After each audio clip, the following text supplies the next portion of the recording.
has also undergone certain changes. But I think the time has come now to realize that victims of trafficking, I mean, they may have committed a crime in the sense of a statute, making out a crime, but they are actually victims, you know. And I think this is something that should be appreciated. And we need to have a new legislation. There is no doubt about it. Bringing in some of the issues, including issues of mental trauma. The draft bill that has been prepared, to some extent, it talks about rehabilitation and so on. But I think mental trauma has now become a very specialized sort of understanding. So these things keep evolving. So even though there was a legislation in 1956, perhaps in 1956 it was a progressive legislation, but after a gap of 50 or 60 years, it seems to have lost a lot of its utility. So yes, we do need a new law, and we need to keep reviewing the law from time to time and adding new things. Something like privacy was not thought of in 1956. Today, it is important. So these kind of things, these kind of changes, I think are very, very important. Yeah. Thank you. Thank you so much, Justice Lokud. Judge Chauhan, I'm just going to continue from where Sunita stopped. She spoke about the 1956 Immoral Trafficking Persons Prevention Act, the ITPA, and you know we are very proud to have you here as you were the first magistrate for the first ever ITPA court, special court in Mumbai. But when we are looking at these issues, there are two problems or issues, I would say, not problems that come to mind when we are looking at ITPA itself. Number one are the procedures and statutes that are available in the Act. They are not uniformly implemented across the country. That's the first observation. And the second is the fact that most of the provisions that have been described in the Act have never ever been implemented. So my question to you, Judge Chauhan, is could you briefly tell us about the basic procedures that are enshrined in ITPA that any judicial officer should know of? Thank you, Sunita. Thank you, Salil, for having me in this series. In the beginning, I would like to say that today is the most precious moment for me because I'm sharing this space with Honorable Sri Justice Lokur. My Lord, kindly accept my respectful regards. Now, coming to the question of Salil, yes, in the year 2008, this special court was established in Mumbai exclusively to deal with the cases of Immoral Traffic Prevention Act. Now, to answer this question, I would like to quote Honorable Justice V.R. Krishna Iyer. His Lordship mentioned in one of his writings pertaining to offences of human trafficking, and I quote, "Judges trying this class of cases, unless specially trained or put through courses, prove to be judicial obstacles rather than social justice vehicles." So at this point, I would like to say that when I took charge of the special court of ITPA cases, it was at that point I understood this court in totality.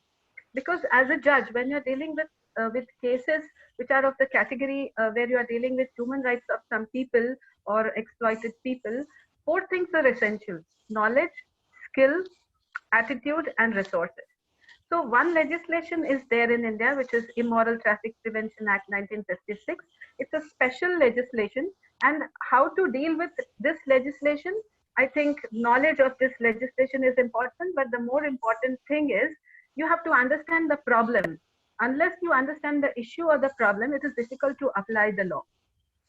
So why this trafficking is happening, how this trafficking is happening, who are the victims, who are the traffickers, how to deal with it. Now, in the year 2008, when this court was established, and with this old legislation of the year 1956, there is no definition of trafficking in it. There's no definition of victim in it. But we all the time use the word trafficker and victims. So it's for the judge to interpret the law after understanding the issue will make the application of law so easy. Knowledge of this issue is important. Now, also, I feel that, the skill is also very important when we're dealing with human trafficking cases. Skill of the judge to intervene in the cross-examination when the judge sees that there is re-victimization, intervening in the cross-examination, or maybe preparing the plan of rehabilitation for the victim.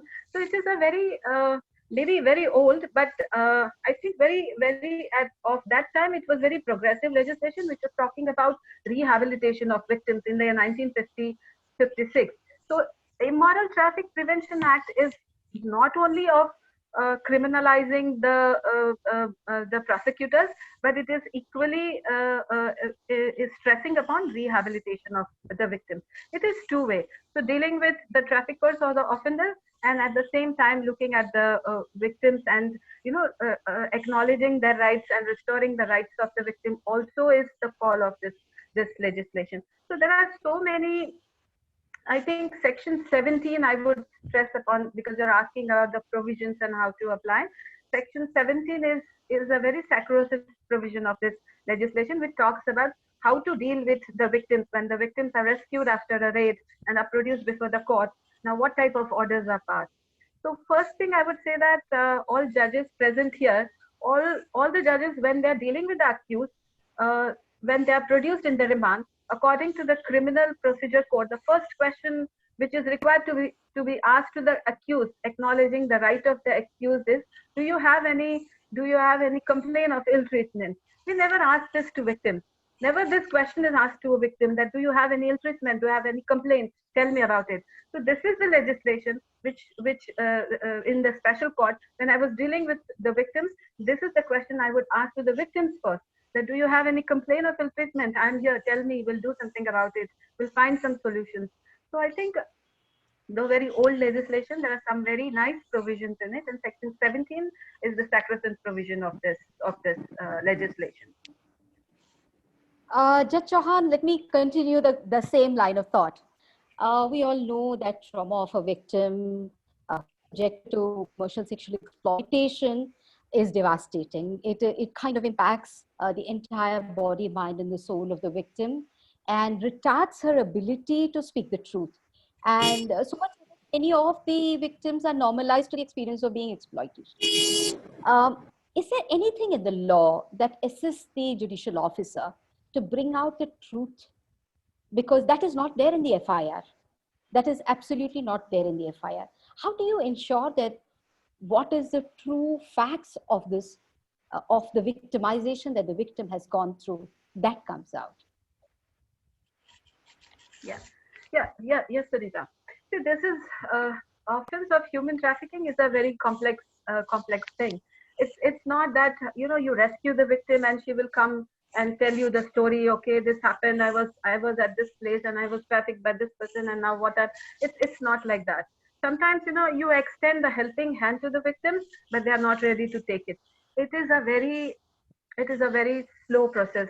You have to have a lot of patience to deal with the victims of human trafficking. Give them full time, create a bond, start with trusting them rather than showing distrust, or I would say that endless listening sessions are required. Now, again, I'll come back to section 17 of ITPA, which provides that judges can do the inquiry. Now, inquiry under section 17 is mandatory. Once the victim is rescued and is brought before the court, it is mandatory for the judge to conduct the inquiry with the victim. Now, in this inquiry, the intention of this inquiry is to uncover the story about understanding how she was trafficked and how she was put into this prostitution business and what all happened with her. So at this point of time, the provisions under section 17 says that the judge can take assistance of 5 members, 5 social welfare members or respectable members of the society. So the law also expects. Now, I understand, being a judge from last 20 years, I'm working as a judge, so I understand the constraints of judges. That there are a lot of protocols to follow, there are a lot of professional ethics, there are a lot of code of conduct to follow. So normally, judges don't have that strong network with NGOs or the social welfare officers because they are not in habit of it. But when you are dealing with cases of human trafficking under this Immoral Traffic Prevention Act, Section 17 allows the magistrate to take assistance of welfare officers, social welfare members. Now, when this legislation was enacted 1956, there were no terminologies as service providers, NGOs. So, social welfare members or respectable members of the society are the service providers of now, or the NGOs of the now, or the organizations also who are working in the field. So it's open for the judges to take assistance of social welfare members, that is NGOs or the service providers.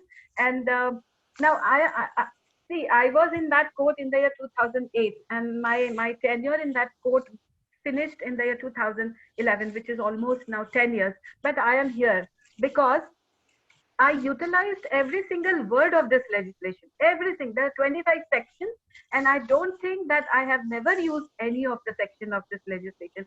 So networking with NGOs is one of the most essential things. That is the most essential resource the judge should have in his toolkit when he's dealing with the cases of ITPA or trying to rehabilitate the victim.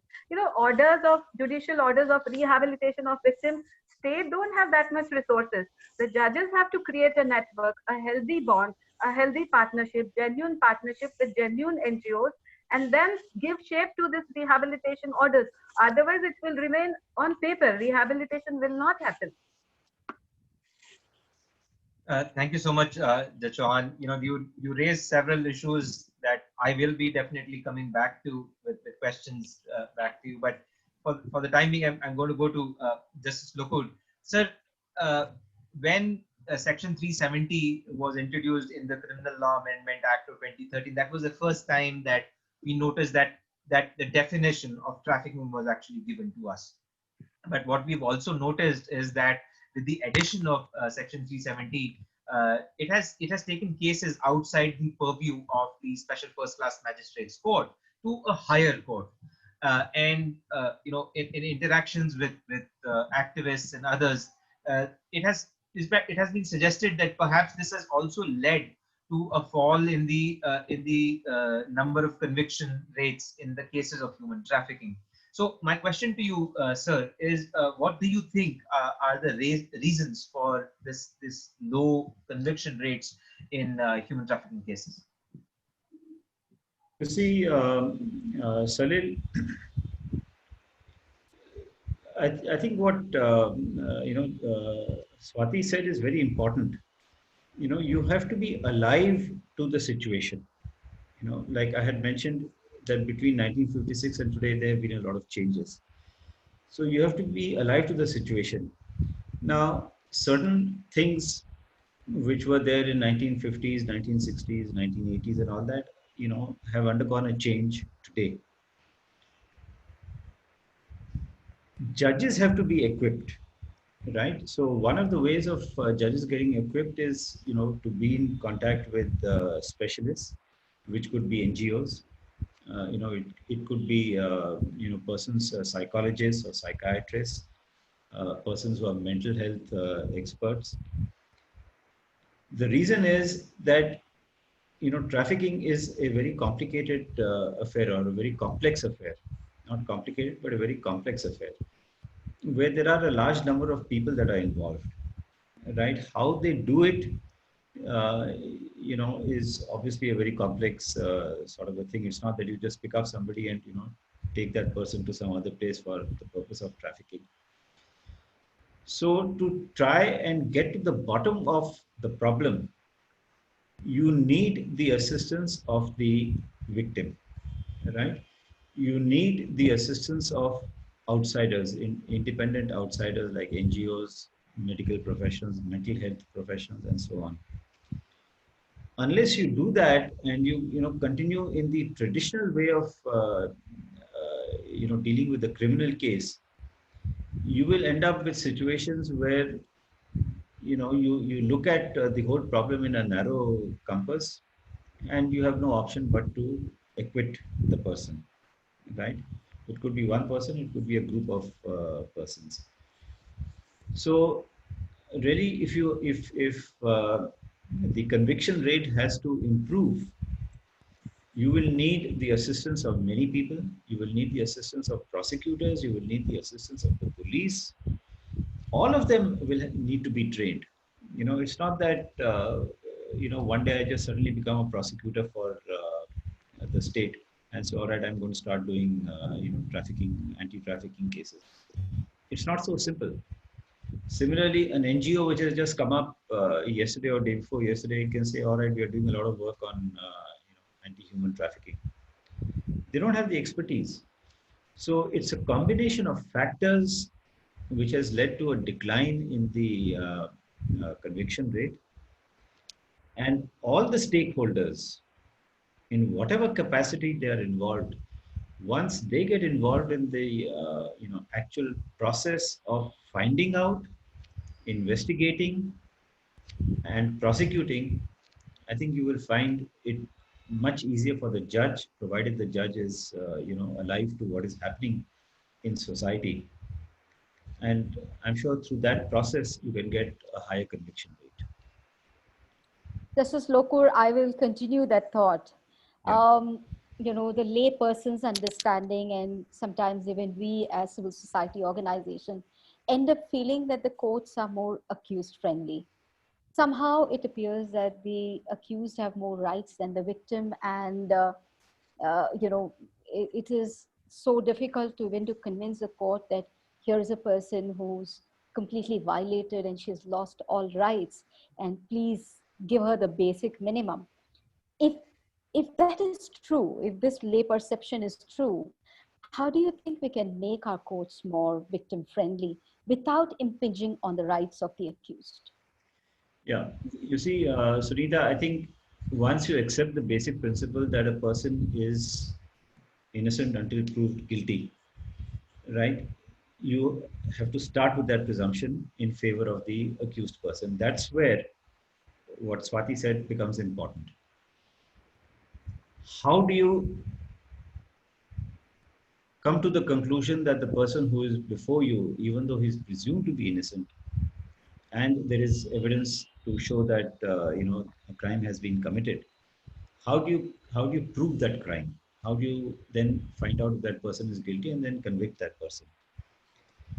That's where you require everybody's assistance. That's where the judge has a very important role to play. The judge can't say that, listen, I know what the law is. All right, of course you know what the law is because it's there in the statute, right? And you've been a judge, you know what the law is. But there's much more to the letter of the law. And there is also the spirit of the law. That also has to be seen. Okay, so these are things which are a part of training, which should be given to judges and of course to prosecutors and so on. That is one aspect of the matter. The other aspect of the matter is that making the courts more victim friendly, right? Now, I remember when I was in Hyderabad, the anti-trafficking court was in the basement of a building, so everything was very dark over there. I think you had pointed that out, Sunita. Everything was very dark. It was a small corridor, and on both sides of the corridor, you had these traffickers sitting over there, and the victim would have to go through that corridor. Obviously, the victim is going to get intimidated. So therefore, this idea of having victim-friendly courts developed. In Hyderabad, for example, it was shifted from the basement to the first floor or ground floor or whatever. But in many of the other places, victim-friendly courts have been set up, where the victim doesn't come into direct contact with the accused. Now, you can imagine some lady who has been trafficked, right? She's sitting 5 or 6 feet away from the person who has trafficked her. Or if there's more than one person, if it's a gang, 6 or 7 people are standing over there and this victim is sitting there all alone. Obviously, she's going to get intimidated. I mean, whether you do whatever you want to do, she's bound to get intimidated. So the idea of, victim-friendly courts for children, you have child-friendly courts. You need judges to be trained on how to deal with them. All these things become very important. I will tell you that, when we dealt with this case of the rape of 34 girls in Muzaffarpur shelter home, we had to take professional help, to get the girls to talk. And Nimhans in Bangalore did an excellent job. Otherwise, all these persons would have got acquitted. So I think this victim-friendly thing has to start. It has taken off in some places, but I think we need to push it much more, so that the victim does not come in direct contact with the accused. The victim is made comfortable, and the victim can, as you say, speak the truth over a period of time, so that you can actually get the person who is accused convicted of the offense of trafficking. Thank you, sir. Thank you so much. I was looking forward to taking away a few quotable quotes, and I think that law needs to be allowed to the law. That is something. This is what I'm going to take away. That's a very important thought that every judicial officer needs to be cognizant of. And I'll just connect that to my next question to you, Judge Chauhan. That in most cases of sex trafficking, usually only those who are in the place of the exploitation get arrested, and very rarely do we see that the entire investigation goes back to the chain of traffickers, to the source, from right beginning from the source to the destination, and it doesn't even get reflected in the case. In fact, those who are arrested from the place of exploitation also manage to get bail very quickly. So my question to you, Judge Chauhan, is how can judicial officers strengthen cases of trafficking when it comes to them?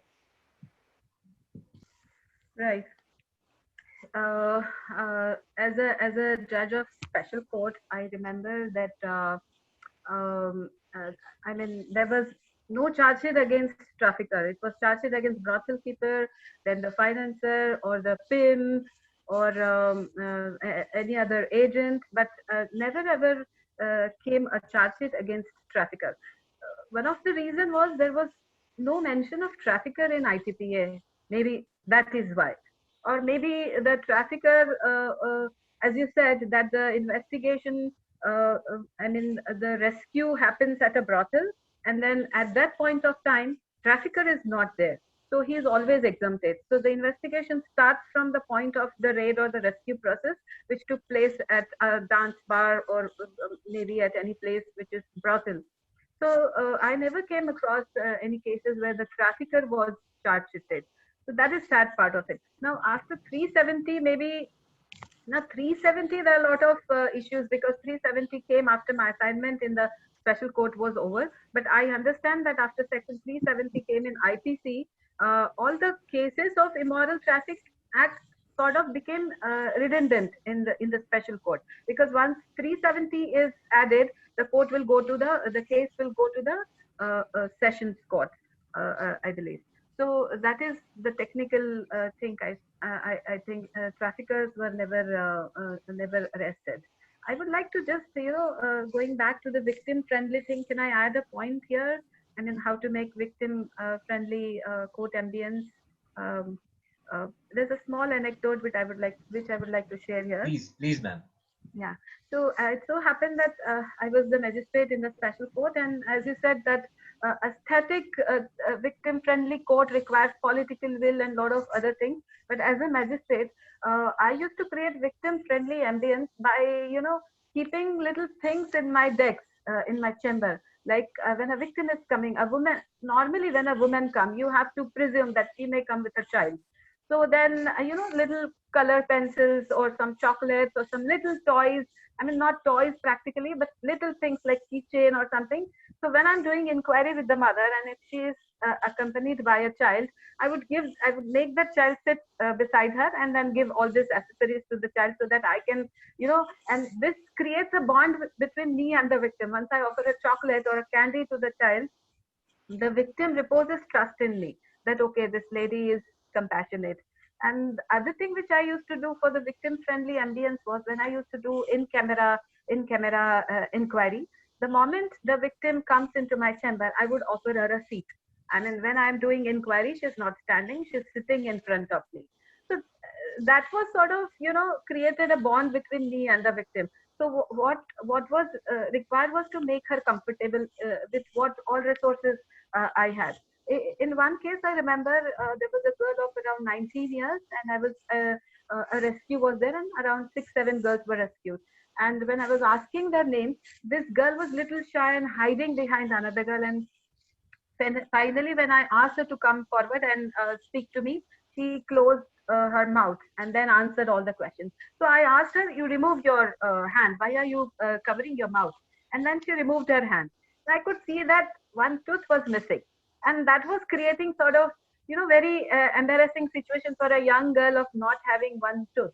So when I passed an order, according to Section 17, it is essential that after rescue, all the victims are sent for medical examination. Two things are required. First is ascertain their age, and the second is to verify whether she is suffering from any sexually transmitted disease. So these were the two essential things for which medical examination is must in all cases of rescue of sex trafficking victims. Now, when I passed this order of medical examination, I added one line and in my order and asked the probation officer that after this test is done in the civil hospital, take this victim to the dentistry department and see if there can be a tooth implant. And that was it. I just passed one order, one line in the order, and that was complied. Finally, on after 3 weeks, when the girl was brought before me for the second session, she was smiling. She was not covering her face, and nothing was needed. Just one line order was needed in my judicial order. I mean, there was nothing that you. I mean, rehabilitation was not defined. My rehabilitation of this victim started from doing something about getting her tooth implanted if possible. So aesthetically designed victim courtroom was not possible for a magistrate, but creating that ambience was I could do. Yes. Thank you, Judge Swati. May I request all the judicial officers to please keep your audio mute. As you enter, please keep your audio mute. If we can hear all your sound, koncham me audio mute cheyandi. Justice Lokur, my next questions, continuing with the thought that Judge Swati has been talking about victims. The NALSA scheme very clearly defines about a compensation. But what you see on the ground is never ever a victim gets any compensation. And even if those of very, very few gets a court awarded compensation, especially in ITPA cases, it is so meager. Is it that the courts do not understand the extent of the damage that a victim has been subjected to? Are they unable to gauge the damage a person has gone through to award the right kind of compensation that she deserves? Yes, certainly. This is because of a lack of understanding of the various elements that are involved in what you may call the rehabilitation process. I'll give you an example. We have a lot of cases of acid attacks, right? So, some girl's face has been disfigured. All right, she'll have plastic surgery. How much will the plastic surgery cost? Maybe 1 lakh, maybe 2 lakhs or something. And all right, so you award 2 lakh rupees and say, okay, that's good enough, by way of compensation. But it's not like that. Depending upon the degree of, the acid burns and so on, the person may require 8 or 10 surgeries. And there are instances that I have come across where the cost can go up to 14 lakhs, 17 surgeries, 14 lakh rupees. So that's where the involvement of the judge becomes important. Oh, you've been trafficked. All right, 2 lakh rupees. But that's, to me, it doesn't make sense, because it's not only, the trafficking is not only a physical, problem, but it's also mental problem. What do you do about the trauma? Can somebody say, all right, I'm giving you 2 lakh rupees, so therefore the mental trauma will go away automatically? How can it go away? So there are so many elements that are involved, in the grant of compensation, that I would say that, the NASA schemes or the scheme that has been prepared by the Delhi government, and for some legal services authorities, that should be taken as the barest minimum. So when it is said that you give 2 lakh rupees to an acid victim, or you give 2 lakh rupees to a traffic victim, that should be the barest minimum. And then you increase the figure from there onwards. How do you increase the figure? By knowing exactly what is happening. That's where experts will come and tell you that a mental health expert may say that, listen, this lady may require 10 sessions to come out of the trauma, and each session is going to cost so much, so therefore this is what it is, this is the amount of compensation that should be given. So I think educating everybody in the process, it's not only educating the judges certainly, because they are the ones who have to pass the order, but educating everybody in the process is very, very important. And I think you need to be sensitive. People in NALSA need to be sensitive. People in the legal services authorities need to be sensitive to what is actually happening, and then they can advise the judge on what to do. I can tell you about one case that we had. There were 30 with this young girl, 13-year-old girl. We said that she should be given some compensation.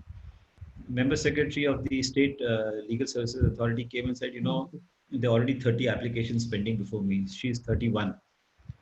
So should I, permit her to jump the queue? Now, the question was, why are 30 applications pending with you? And for how long? So the process has to be expedited. The process has to be expedited. It has to be understood clearly, and then adequate compensation given both for physical as well as mental trauma. Thank you, sir. Thank you so much. Ed, once again, requesting you to please mute your audios. Thank you. Judge Chauhan, I am going to come back to a point that you had made a little while ago, and which was about where the law, section 15(5), clearly specifies that a magistrate can summon a panel of 5 social workers to assist the court to work out the rehabilitation plan of the victim. But and you did raise reasons as to why is it that this is not really being implemented, or why is that provision rarely applied. But we also see a lot of people who are willfully exploited, and they are there out of their free will. Now, how does the rehabilitation plan work out in such cases?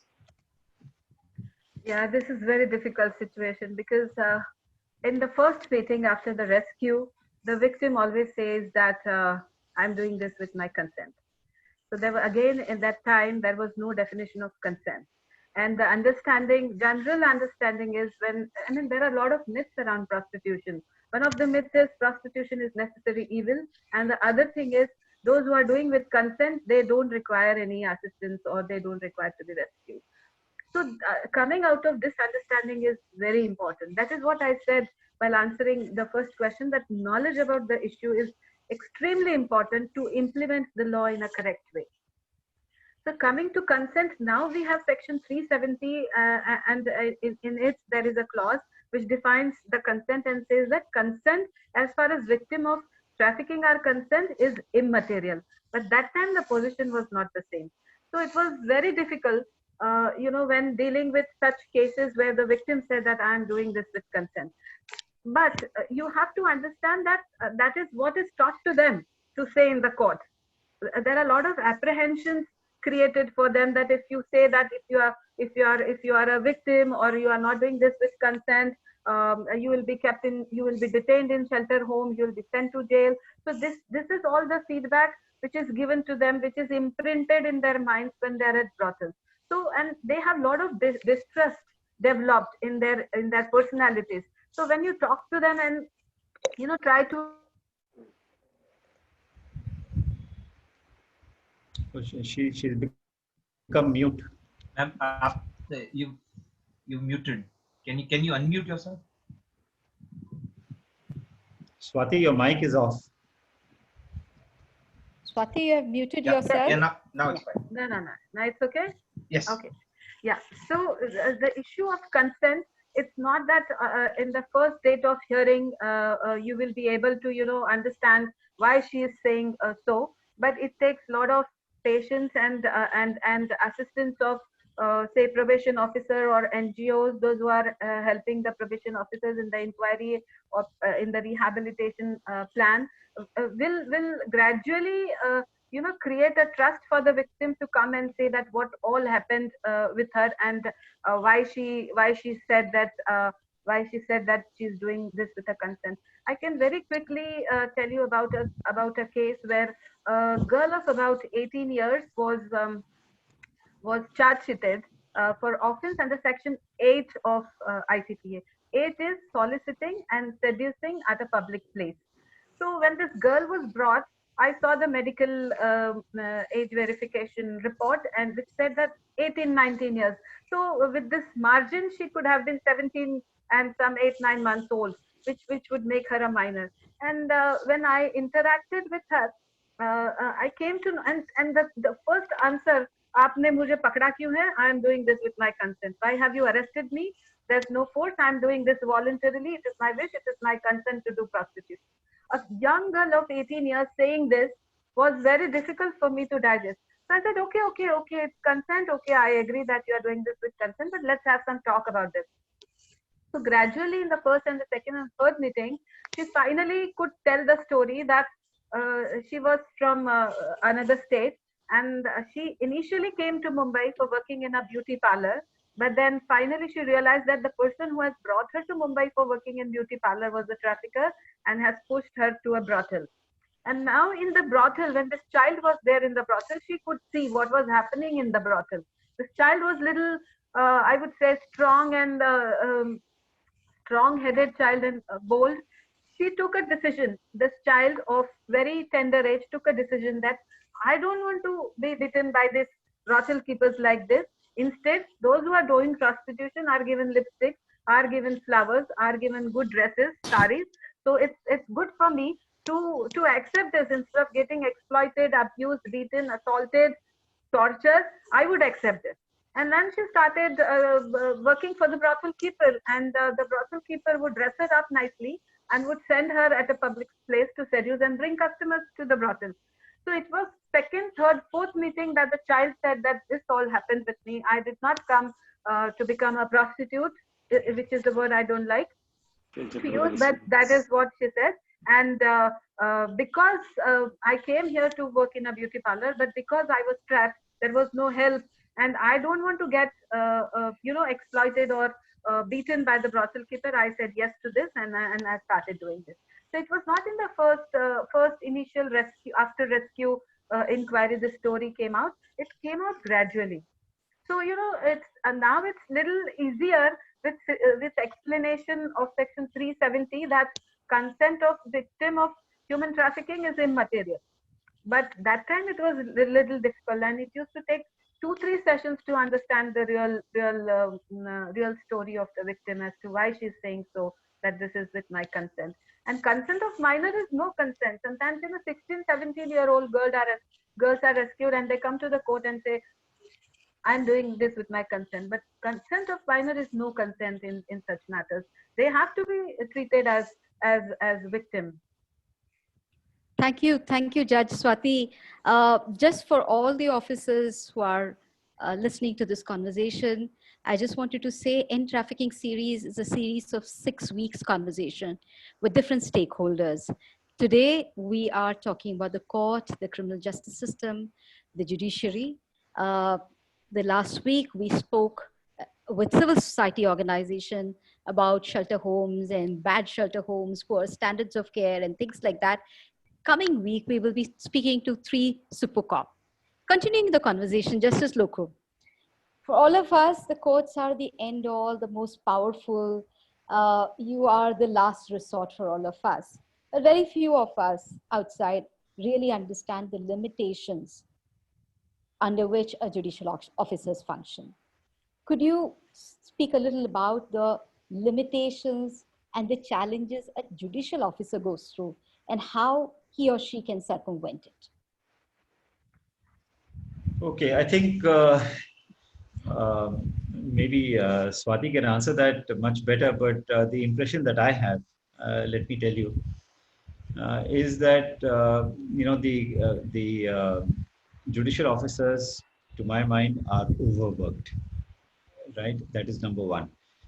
Number two, the courtrooms in which they are functioning, or the buildings in which the courtrooms are located, are not necessarily the best. Right. Uh, then you have, a large number of lawyers coming for all these cases. They crowd the courtroom. That makes it even worse. When you're dealing with cases of sexual offenses, suddenly you will have some person who will come, just out of curiosity, what is happening and so on. I think these are, conditions which are not necessarily conducive to providing justice as a judicial officer would like. Now, I have come across courtrooms where in Andhra, when I was there, one judicial officer said that in the monsoon season she doesn't hold court. So I was surprised. I said, "Why? What has this got to do with the monsoon?" She said, "The roof is leaking. So where I'm sitting, the water keeps falling. So I can't work, obviously." So it's a small thing. I mean, why is it that it could not be repaired, right? There are places that I have been to in the northeast. When I was there in Guwahati, a judicial officer did not even have a table. She just had a chair. So I asked her, I said, how do you hear arguments? She said, "Oh, I just put the file on my lap and I hear." So these are things which judicial officers face, and I have first-hand knowledge of this. Okay, that is one aspect about the facilities. The second is the place where they are working, not necessarily very good. Buildings are dilapidated. In many of the places, when I was involved with the e-committee as the chairperson, we made a list of buildings that are dilapidated. We made a list of places that were taken on rent, and where the landlord said, "Listen, I'm not going to do anything. If you want to do something, you do something."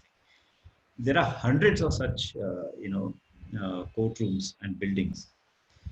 So I think there is a lot of pressure, and of course the number of cases.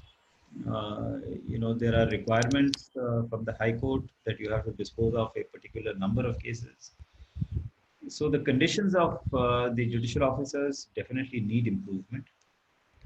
Um, the a couple of committees have looked into it, but I don't know to what extent the recommendations have been implemented. But I have the confidence. I must tell you that I have the confidence that if the conditions are improved, the judicial officers can deliver the goods. Many of them, even in these adverse conditions, are delivering the goods. They can do it. I have that confidence definitely. And all that we need to do is involve them. Training is a very, very important aspect. Are we devoting enough time for training? Are we devoting enough time to make courts, victim friendly, child friendly? What about judge friendly? They must be judge friendly also. So there are a whole lot of factors that are involved. Case management. So we can improve the justice delivery system. There has to be a will to do it, and the kind of figures that we hear about the number of cases pending can all become history in due course of time. Thank you, sir. But in your opening response, I think you've already given me my next question, and so I'm not going to let that go. Yeah. So, Judge Chauhan, I'm going to come back to you when Justice Lokur said that you probably should be the better person to respond to this. So, it's the same question, Judge Chauhan, to you. What are the limitations under which judicial officers function from your own experience, and how can the system be made, as Justice Lokur said, judge friendly also? Yeah, Very, very rightly said by Justice Loku that infrastructure is a big problem. And when I was in the special court, there was no problem. The infrastructure was good. But before that, the assignment which I was doing in a district place, there was no, to my chamber, there was not even toilet attached. So I had to wait till the end of the court hours and then go and use my colleague's toilet. So these are basic things, basic requirements which are the challenge. But I think, where there is a limitation or the challenge, there are solutions. So solutions are not unachievable. Other thing which I would like to add to this limitation and challenges, from my experience, I can say that when any judge is working out of box, doing certain things which are not normal, there are a lot of complaints which are bound to come against that judge. I faced myself that when I used to pass any order of closure of brothel, so it was, I think, for the first time in the history of Mumbai in the year 2009, brothel was closed down by judicial order. So, there were a lot of complaints against me that how can you, close a brothel? And there were a lot of complaints against my work and the way. My commitment, my first commitment was delivering justice to the deserved. Whatever may come, complaints will.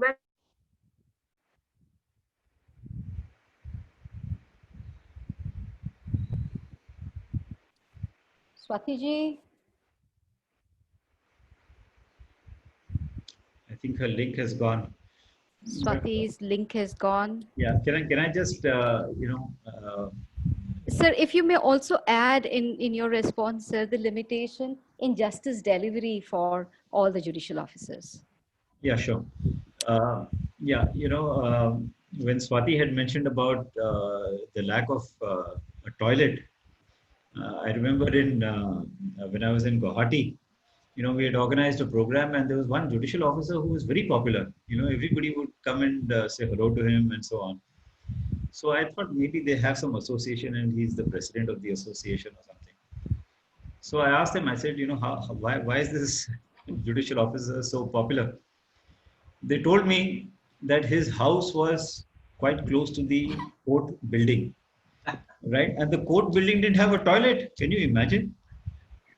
So the judicial officers would go to his house to use the toilet, and that's why he was very popular. So these are the kind of conditions that some of them are working in.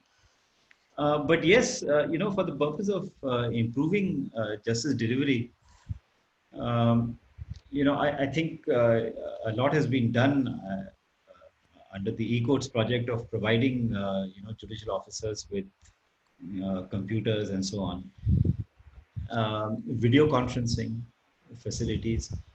I think the judicial officer should make use of all these facilities. That even for indigent poor people, legal services authorities have been given computers. So that communication between the lawyer and the litigant, becomes that much easier. I had mentioned about case management. I think judges should look into the aspect of case management. Otherwise you will have about 40 cases listed before you, 50 cases listed before you, and all that you will be doing is spending half the day in, adjourning cases. So it is necessary, in my view, for judges, to form groups if they want to and discuss how to improve the system, or make a request to the Judicial Academy in the state to tell them about case management. Realize that things have changed, and we need to, make use of some of the facilities that have been provided. Forensics, for example, samples have been pending for 6 years, 7 years, not examined. We made an effort to try and improve the, forensic science laboratories.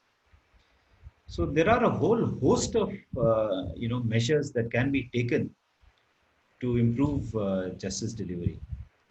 And our judicial officers are committed, to delivering justice.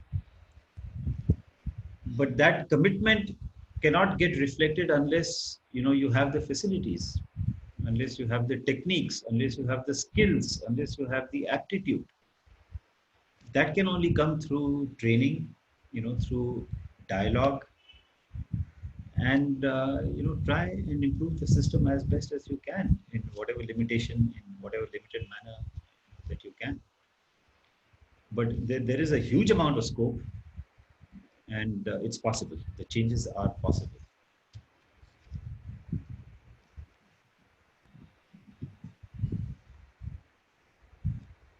Sunita, You're muted. Yeah.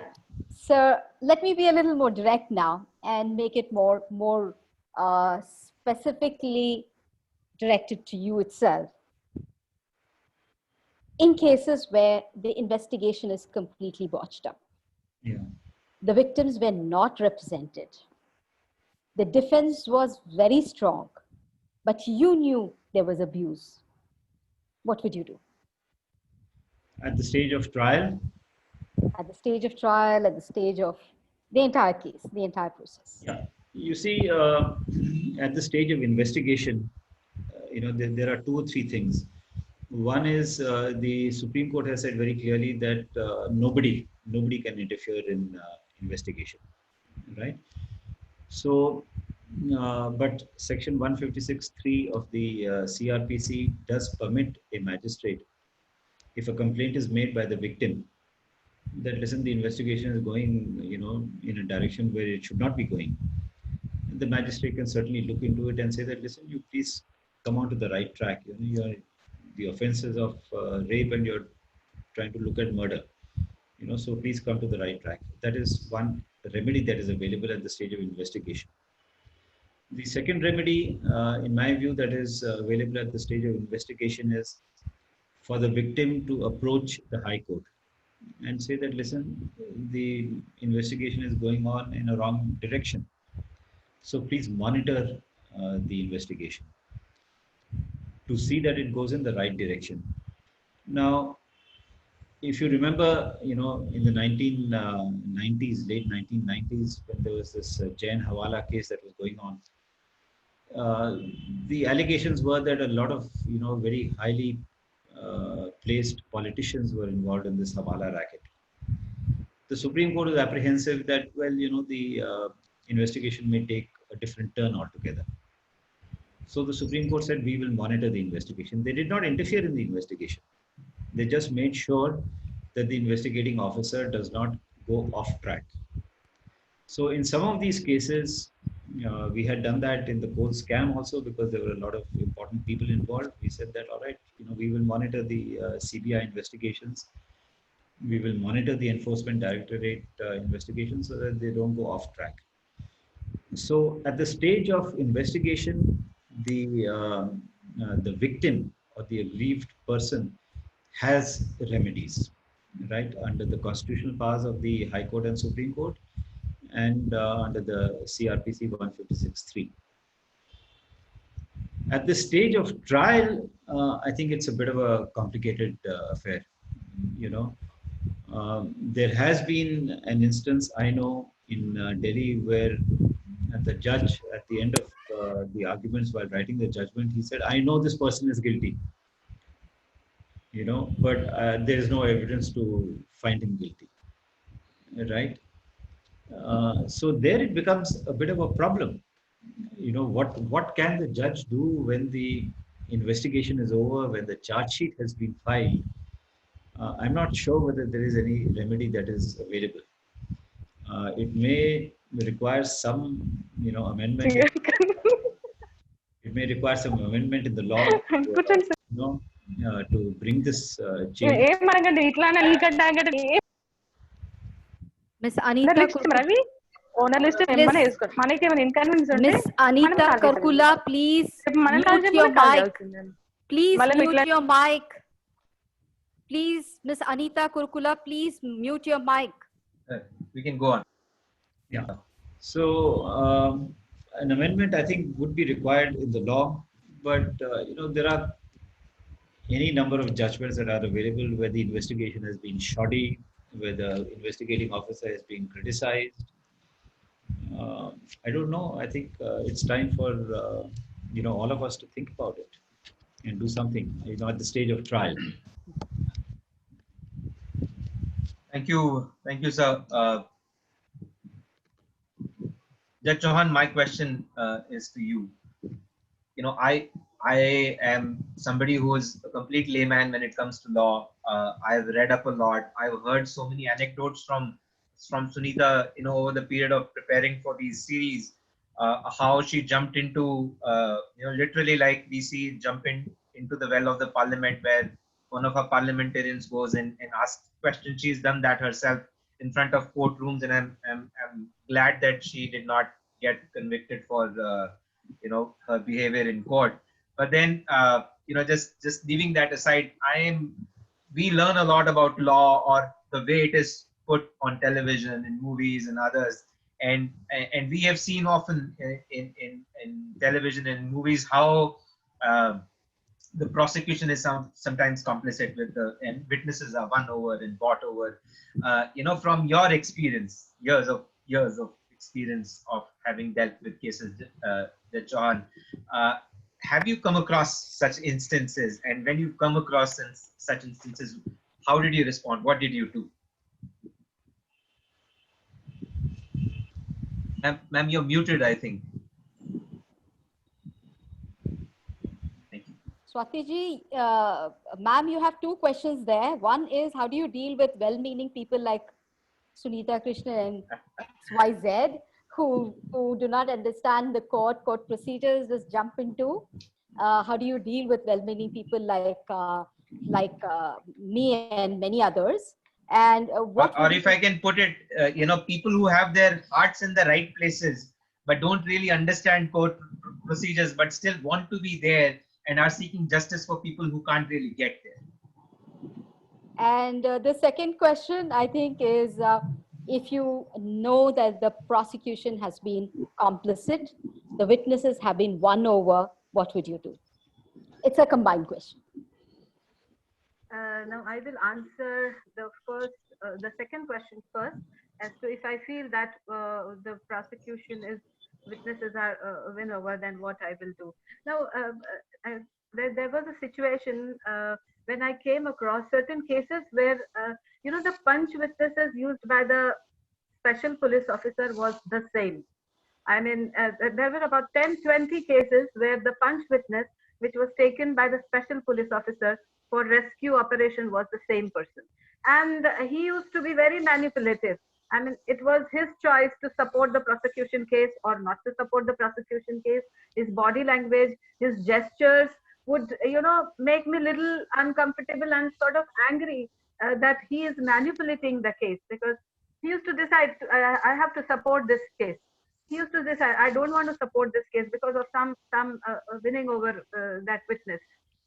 So finally, I wrote a letter to special police officer of that zone that not to take this punch witness ever again as a punch witness in any of the rescue operations. And I even issued a notice to that witness about, the criminal procedure court as to why action should not be taken against you for perjury and all what you have done. There were many cases where even the victims, I remember one case where the victim was from an adjoining country, and she was in the shelter home. And I mean, there were a lot of people, like some NGOs, the special branch, the court, the prosecutor. We were all trying that she should be repatriated to her home country at the earliest. Now, it was very difficult task. Home inquiry of her in that country was conducted. We got the report, and we were all so helping so much for this victim for her repatriation. But when the time came for her evidence, she did not support the prosecution case at all. She turned hostile. She never said anything against the accused. But at the same time, her not supporting the prosecution case did not dampen our spirit of sending her back to her home country. So it's sometimes when we're talking about witness winning over, especially in human trafficking cases, and it's the victim, it's very difficult. Another case I remember that I used to send a summons to a victim whose address was available with us, and she was from UP. So all the time the summons were being served, but she was not coming because she was sent after the rescue. She was sent back to UP. Finally, the prosecutor made an application that now issue bailable warrant against the victim because her address is known to us, and every time the summons is served upon her, but she's not coming for the evidence. She's the star witness, so issue bailable warrant, a non-bailable warrant for her presence. I said, see, she was a victim. I don't want to, make haste and issue warrants against victim or the witness. Let's wait. Let's send again a summons with with a note in red pen that if this summons, after service of this summons, if the witness does not appear, the provision is to issue bailable or / non-bailable warrant. That worked. And when this summons was served, on the next day, when I was on my dais, I could see a man who was behind my court door and was trying to, look at me. And from his gesture, I was unable to understand what is happening. So I asked my peon that they go and ask this man why he has come to the court. Is there any case today on board, or what does he want? Why he's standing and looking at me from that door slit? So my peon went, and then he came back and he said, this is a man who has come from UP, and he is the father of the victim to whom we have sent the summons, and we have made a note that warrant, and he want to talk to you. I said, okay, I'll talk in recess. So in the afternoon, I went back to my chamber and I called him. And then why did you come? Why did not you come with your daughter, who is the star witness? He started crying. Madam, please don't issue warrants. Madam, please don't even send summons, because after rescue, it was good of you that you sent her back, and now she is married to a man and settled in her life. Now, if you send summons and call her and ask her to enter the witness box and depose against the accused, her whole life will be ruined. Now, I was again in a, she was a star witness and what to do. So I called for the file. I checked every single document, evidence of that file, and finally came to a judicial, at a stage where my judicial conscience told me that even if this victim comes and supports the prosecution case, it is not going to end in conviction. There was no possibility based on what all the evidence which had come on record of the police officer or the so finally I had to say that, okay, prosecution, give this witness up. Don't call her, because calling her is not going to help in this conviction, but calling her will ruin her life, future life. So it's better let this witness go and drop her. So finally the prosecutor was convinced, and I did not force that witness to come and support the case.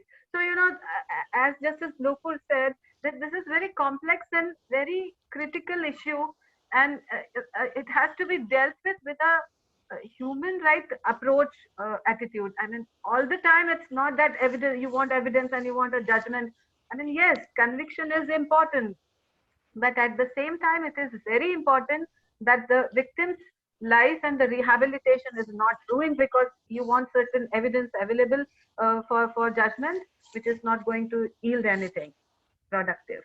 So there are many experiences, but I remember this one, which was the most appropriate to be shared here in this for this question. Judge Swati, thank you so much. I'm actually quite shocked seeing my watch. We have been speaking for the last more than an hour and 20 minutes. So we have to slowly come towards the end of our conversation. We have 2 more questions to go, but I want to put this question to both Justice Lokur and Judge Swati Chauhan. All of us who are on the ground, we know that the 1956 legislation itself, the Immoral Traffic Act itself, is hardly 40% implemented. Most of the legislations are either partially implemented or not at all implemented. But we realize also on the trafficking zone, trafficking is changing every minute. While all of us are in nascent stages of our understanding, the traffickers have become well versed and they're going, leaps and bounds, and they know everything. Now there are newer forms of trafficking, such as cyber trafficking. Everything has gone online. There's a whole world of new kind of virtual traffickers who are sitting like the way we are sitting on a computer and trapping people in human beings. Do you think our judicial officers are actually equipped to deal with the newer trends in trafficking? Judge Swati Chauhan and Justice Lokur, to you, both of y'all. I'll ask Justice Judge Swati to answer, because then the last question, and by Salil to Justice Lokur, he can add this answer too. Judge Chauhan. Yeah, initially there were brothels, red light areas, and lanes where there were many brothels, and in the buildings there were cells. Now, over a period of time, this was all conventional. Now, contemporary, if you see that there are escort services or hotels or bars, dance bars, massage services, tourism, sex tourism. So, it's becoming complicated. Now, there is cyber trafficking. I mean, I honestly admit that I am not well versed with this cyber trafficking. So, judges need to be extensively, exhaustively trained in this subject. In this contemporary trafficking scene, it has become very difficult, without any resources or trainings, to understand this issue and to deal with it judiciously for the judges. So training is the most important thing. Cyber trafficking, I have read somewhere that cyber trafficking is happening now, but dark webs are there, child prostitution is there. I am not well aware. I'm not updated with the cyber trafficking. So training is must. Training is needed, and judges should be equipped with all these nuances and updated with these nuances and the toolkit to deal with all such contemporary trafficking issues. Justice Lokur, would you like to answer whether I can't even imagine, the judicial fraternity, are they equipped to deal with the newer trends in trafficking as of today? Yeah, I would like to look at judicial education in two separate compartments. One is general sensitization. Okay, what is trafficking? What is ITPA? What is Section 370? Right? That is one aspect of it, which I think is very, very important in terms of sensitization. The second aspect is that of specialization. Now, we had given under the National Police Academy at Hyderabad, we had given training to judicial officers in cyber crimes. Okay, at that point of time, things like cyber trafficking and all that was not known. May have existed, but certainly none of us knew about it. And how do you find out if a email is it has come from a computer that has been hacked? How do you extract data from a computer? So that was specialized knowledge which was given by the National Police Academy, and I think many judicial officers benefited from that. So when you look at some of these new trends, that are coming, like cyber trafficking or dance bars, which he had talked about, or escort services, massage parlors, and so on and so forth. I think one aspect is the sensitization of the judicial officers that these exist. You can't say that, well, I don't know whether they exist or not. They exist. You must know about it. The second aspect is that how do you deal with it, assuming you get a case before you. That, I think, is the specialized aspect of judicial education which must be imparted. And that must be imparted not only by the Judicial Academy, but by persons who are, actively involved in issues of this kind. NGOs, civil society persons, medical professionals, and so on. So it has to be a two-step approach, and you have to keep up with the times. Like I mentioned in my opening remarks, between 1956 and today, things have changed. So with judicial education, I think all the judicial officers will need to be updated on various issues now concerning not only human trafficking, but several other things, child pornography, for example. Right? So these things must be done. There's no way out. Yeah. Thank you, sir. Thank you. So, we're coming to the end of the moderator-led questions, and it is only apt, Justice Lokur, that I end with you, and I have a kind of a broad question But I must point out to you, and I always take this stage to make a few points about the U.S. consulate, that the government that I work for. But I have met with several. American jurists who always said that the laws that India has are some of the best. And of course, it is the question that we ask is about implementation. And I don't know, just look, if you're aware, on my screen there are two ladies to your left and to your right. Both of them are U.S. State Department trafficking persons heroes, and so we considered them and greatly acknowledge them for the work that they have done in this fight against ending human trafficking. So, sir, my final question to you. The strengths, as I said, American jurists have acknowledged the strengths of the Indian criminal justice system. But what are the areas that you see where there are gaps, and the strengths that are also there but need to be strengthened further? So both the gaps and areas which are strong but can be strengthened further.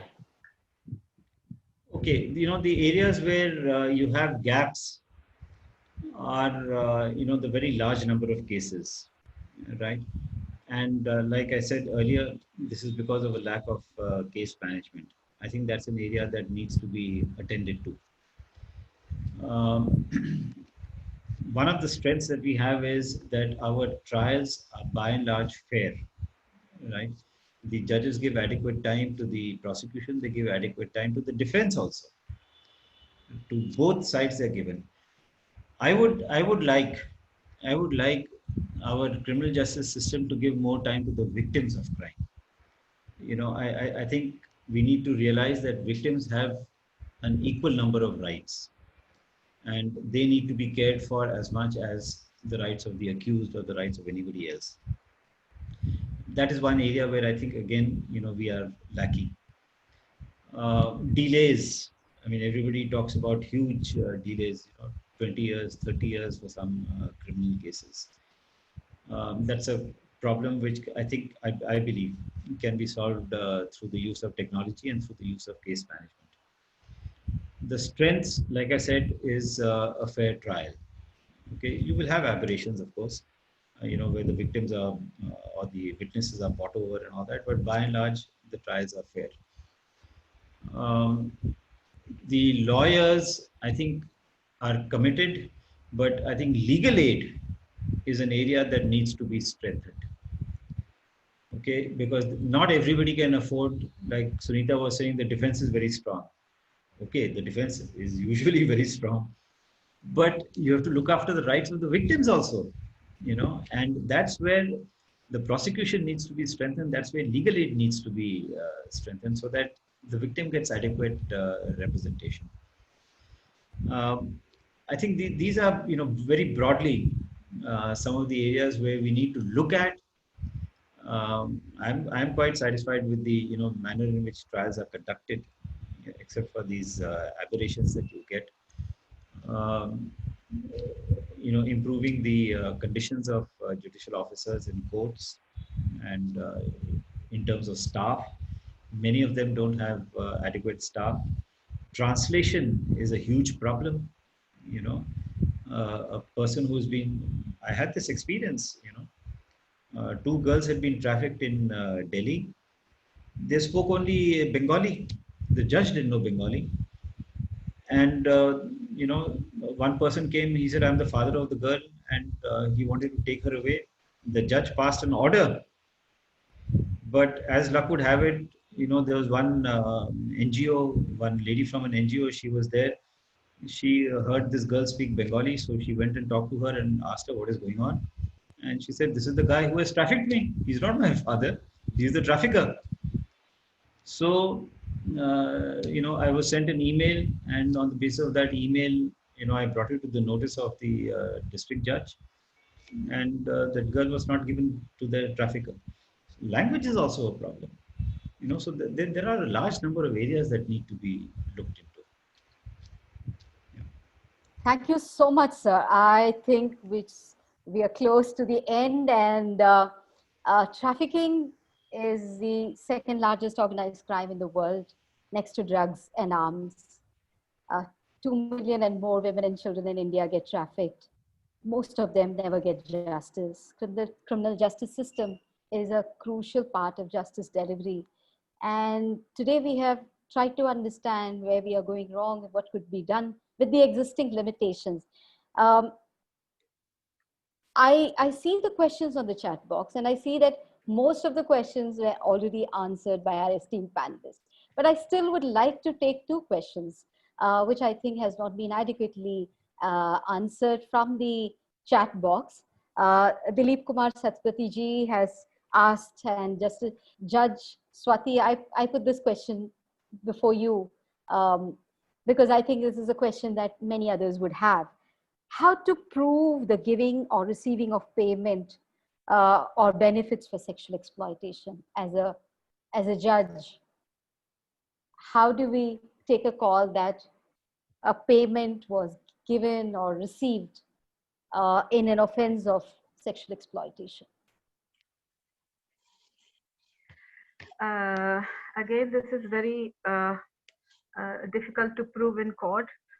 Because there is a modus operandi in the brothels that the brothel keeper never will accept the payment. It is some girl who will accept the payment. So things become really difficult to prove in the court that the payment was given and taken. And now with this payment by card or debit card or credit card again, but then the account may not be of the brothel keeper. So this is really difficult to prove that the payment was given to the brothel keeper. Many a times the evidence which would come in the court, which was specifically brought before the court, was the customer went and made the payment to the girl and she accepted the payment, which means that and the girl says, I was doing this with consent. So the case falls apart.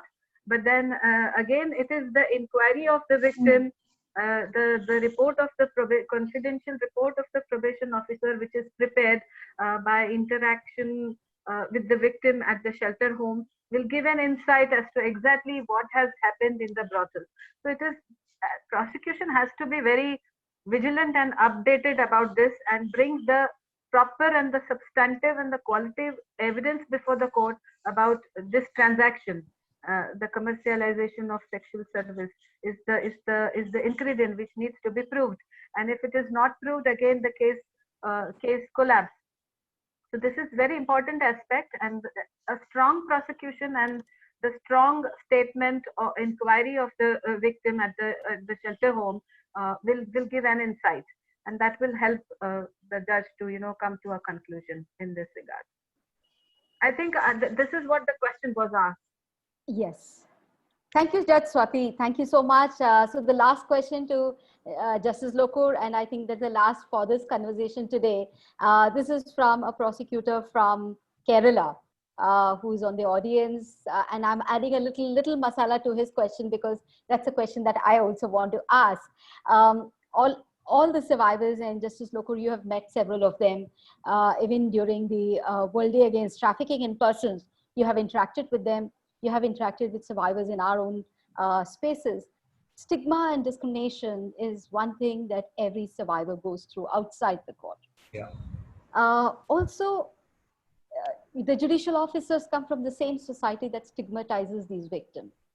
So they carry their own biases, they carry their own prejudices, they carry a whole world of baggage of what they think about this person. Maybe some of them even think that all these people are doing it just because they like to do it.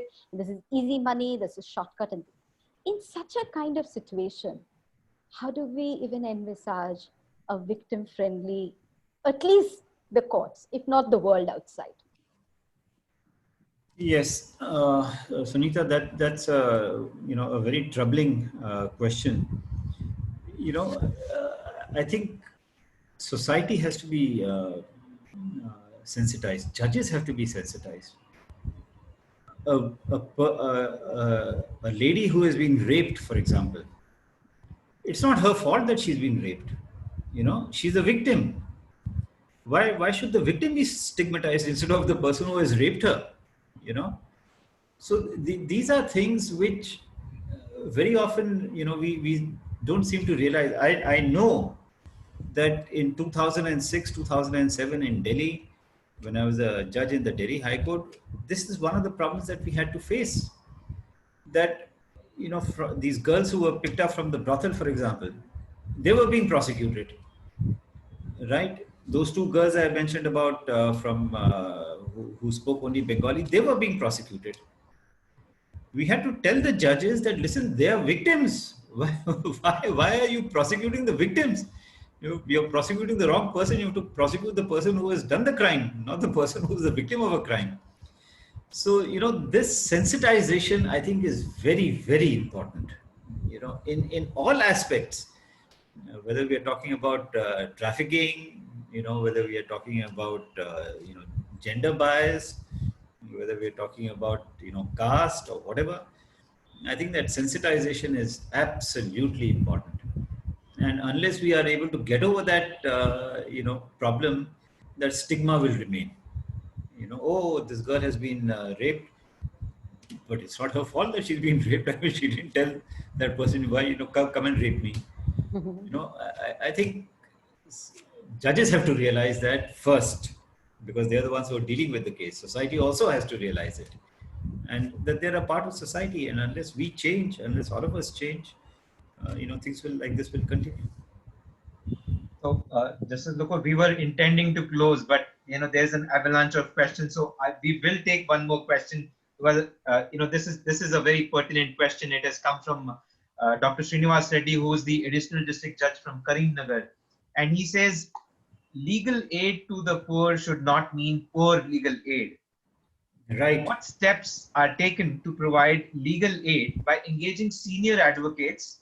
And he's suggesting by enhancing their remuneration, at least in cases relating to women and children, when women and children are victims. So enhancing the remuneration of senior advocates, how that is a suggestion. What's your response, Justice Lokur? Yes. You see, when I was in charge of the Supreme Court Legal Services Committee, we had a social audit conducted by one of the professors from the National Law University in Delhi. And we got a very good report on what are the strengths of the Supreme Court Legal Services Committee and what are the weaknesses of the Supreme Court Legal Services Committee. Today, we have a new chairperson in the SC/LSC, Justice Rohinton Nariman. I met him this morning, and I requested him to please implement that report. Okay. Now, what is required for improving our legal aid system is to have this social audit conducted at the level of the High Court Legal Services Committee, at the level of the District Legal Services Committee, and if necessary, at the level of the Taluka Legal Services Committee. Then you will know what are the strengths, what are the weaknesses of the legal aid system, and why is it that poor people are getting poor legal aid. Legal aid is very, very important, and lawyers don't come forward because they're not in touch with the litigant. That's one. In many cases, they don't get the fees in time. You will not believe it, but the lawyers in the Supreme Court were not being paid for months together. And then I told the member secretary, I said, listen, now we have this RTGS and all that, internet banking. Why don't you just transfer the money? And the money was, the fees were being transferred within a day. So unless this audit is conducted, social audit is conducted, things will just drift. Translations I had mentioned, a very large number of cases come to the Supreme Court from Maharashtra, but they should just send the documents in Marathi. There was nobody there to translate it. So you have to involve the lawyers, you have to involve the staff, you have to involve the litigants. The best way to do is to get an impartial agency to conduct a social audit. You will know where the problems are and rectify those defects. Thank you so much. Thank you so much, Justice Lokur. And I think it's time for us to wind up. Today, we spoke about sensitivity. We spoke about sensitization. We spoke about training. We also spoke about strengthening the criminal justice system so that victims get justice. But much more than anything else, I think something that I would appeal as an activist, as a survivor, everything to all the judicial officers sitting here is, let not the courts become the reason for secondary victimization of justice, of victims. Victims don't deserve secondary victimization by any court. They have a right to rehabilitation. They also have a right to social reintegration. How can we create an enabling environment that we can provide both of this through a very victim-centric, victim-friendly justice delivery system?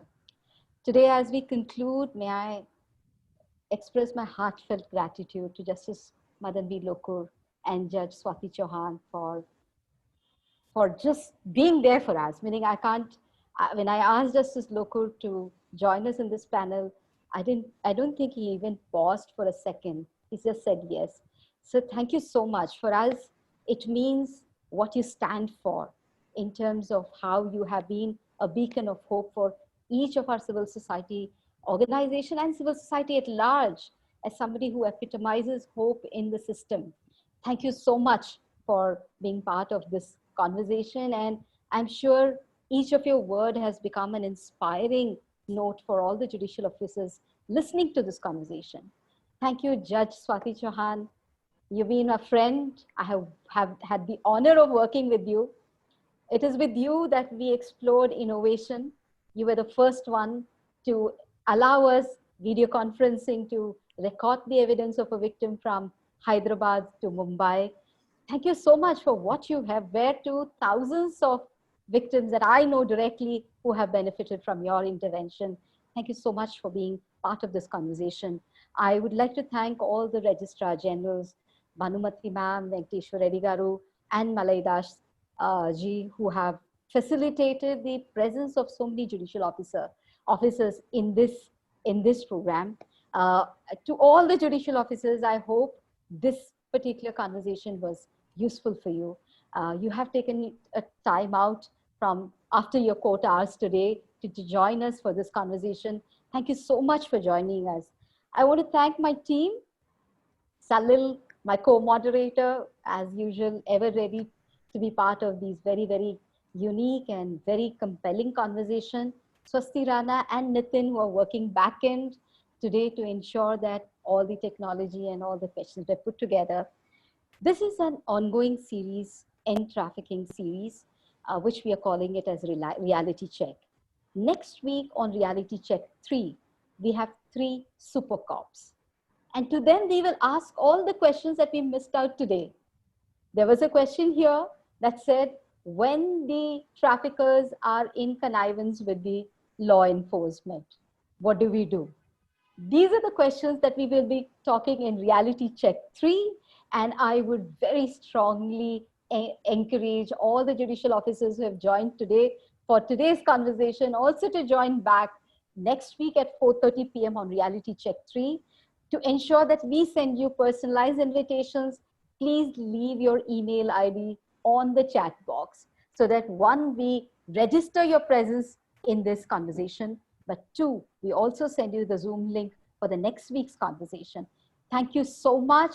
Namaskar. Thank you so much for a wonderful conversation. Thank you. Thank you. Thank you very much. Thank you. Thank you.